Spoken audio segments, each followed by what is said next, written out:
할렐루야 2월 8일 토요일 아침 묵상입니다.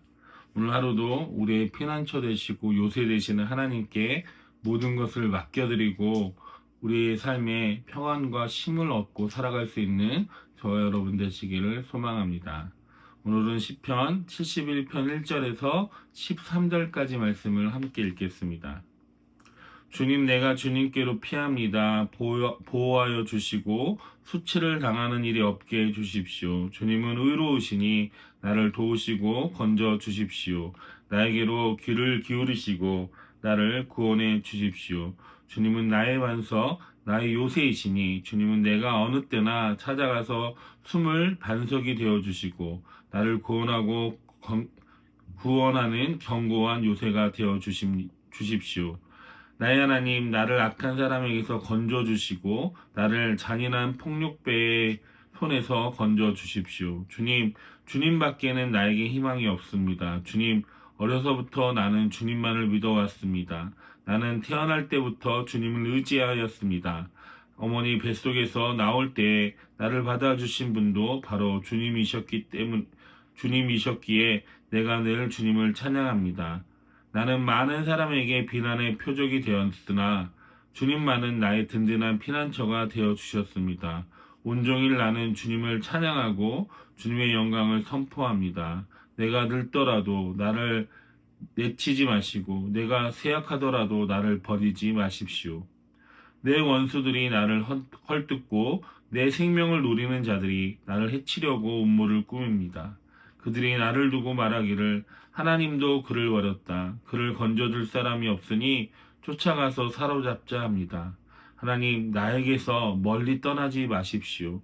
나의 하나님, 어서 속히 오셔서 나를 도와주십시오. 나를 고발하는 자들이 부끄러움을 당하고 흔적도 없이 사라지게 해 주십시오. 나를 음해하는 자들이 모욕과 수치를 당하게 해 주십시오. 아멘. 한 아이가 놀이터에서 놀다가 갑자기 큰 개를 만났습니다. 개는 소리를 지르면서 그 아이에게 다가왔습니다. 그 아이는 너무나 무서웠고 다리가 굳었습니다. 그런데 용기를 내서 그 아이는 본능적으로 한 곳을 향해서 달려갔습니다. 그것은 바로 아빠의 품이었습니다. 아빠가 아이를 품에 안아주자 개는 더 이상 그 아이의 위협이 되지 않았고 그 아이는 안심했고 또한 그 아이는 아빠의 품에서 눈물을 흘렸습니다. 우리도 인생을 살아가다 보면 두렵고 힘든 순간들이 나타나게 됩니다. 어제도 말씀드렸지만 갑자기 경제적인 어려움이 닥치거나 질병이 오거나 낯선 환경이나 공간에서 생활해야 될 때 우리는 두렵고 힘듦에 빠질 수 있습니다. 그럴 때 우리는 어떻게 그것을 피해야 합니까? 누구에게 달려가야 합니까? 오늘 시편 71편의 다윗은 이렇게 말합니다. 주님, 내가 주님께로 피합니다. 다윗은 자신을 지킬 힘은 없었지만 하나님이 자신의 든든한 피난처가 되심을 믿었기에 가장 먼저 하나님께로 달려가고 하나님께 피한다라고 기도하고 있습니다. 오늘 이 말씀을 통해서 우리도 하나님을 우리의 든든한 피난처로 삼는 믿음을 함께 나누길 원합니다. 첫 번째로 보면 3절에 하나님은 우리의 반석이시며 요새이시다고 다윗은 고백하고 있습니다. 반석은 어떤 의미를 가지고 있습니까? 반석은 튼튼한 바위를 말하고 있습니다. 그럴 때 보면 다윗은 하나님을 반석과 요새로 부르면서 반석은 절대 흔들리지 않는 튼튼한 바위, 안전한 곳을 의미하고 요새는 전쟁 중에서도 안전하게 보호받을 수 있는 장소를 의지하고 있는 것입니다.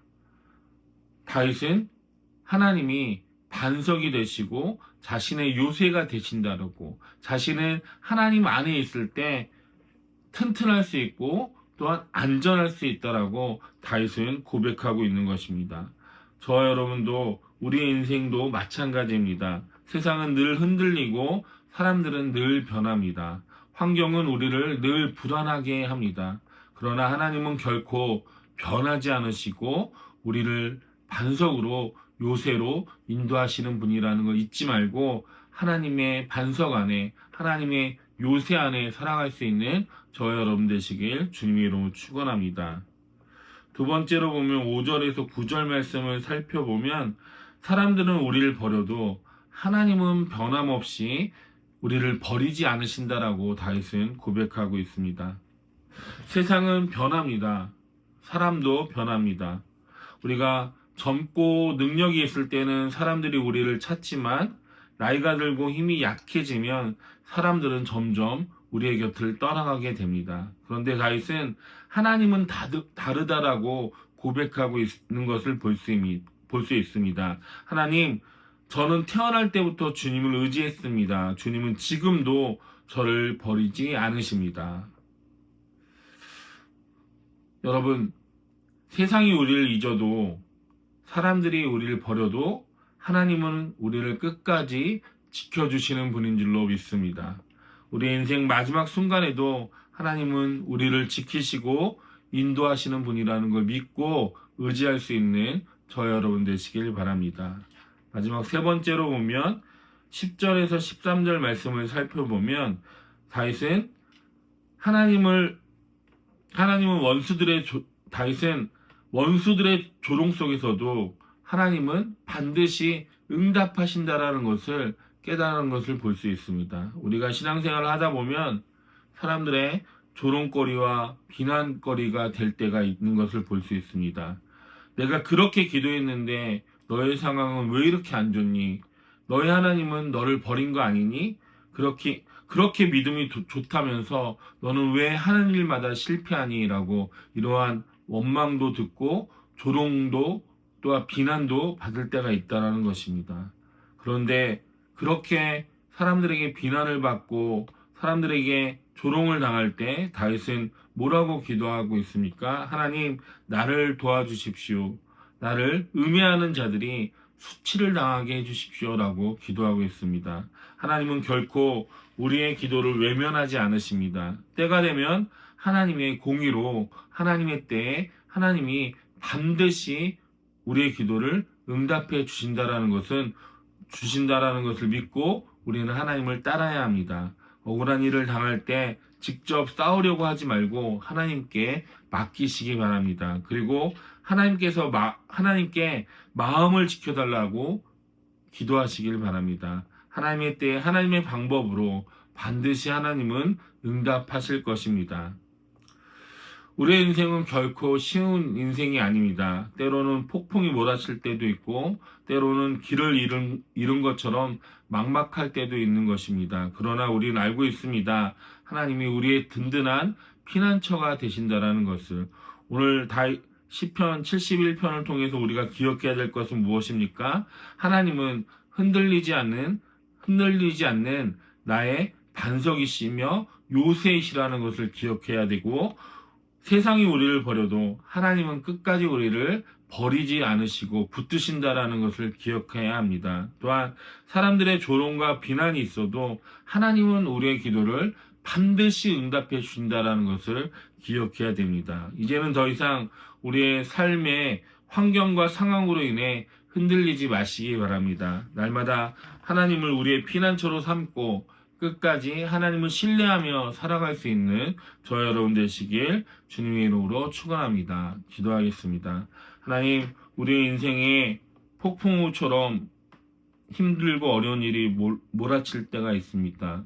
그때 우리의 반석 되시고 우리의 요새 되시는 하나님 앞에 우리가 그 안에서 평안을 얻을 수 있게 하여 주시고, 세상에 우리를 비난하고 우리를 조롱하는 자들 가운데서도 우리가 믿음을 잃지 않고 하나님 바라볼 수 있도록 반드시 응답하시는 하나님을 의지할 수 있도록 인도하여 주시옵소서. 오늘 한날도 하나님이 주시는 참 평안 가운데 살아갈 수 있기를 소망하고 기도하며 모든 것 감사드리며 예수님의 이름으로 기도드립니다. 아멘.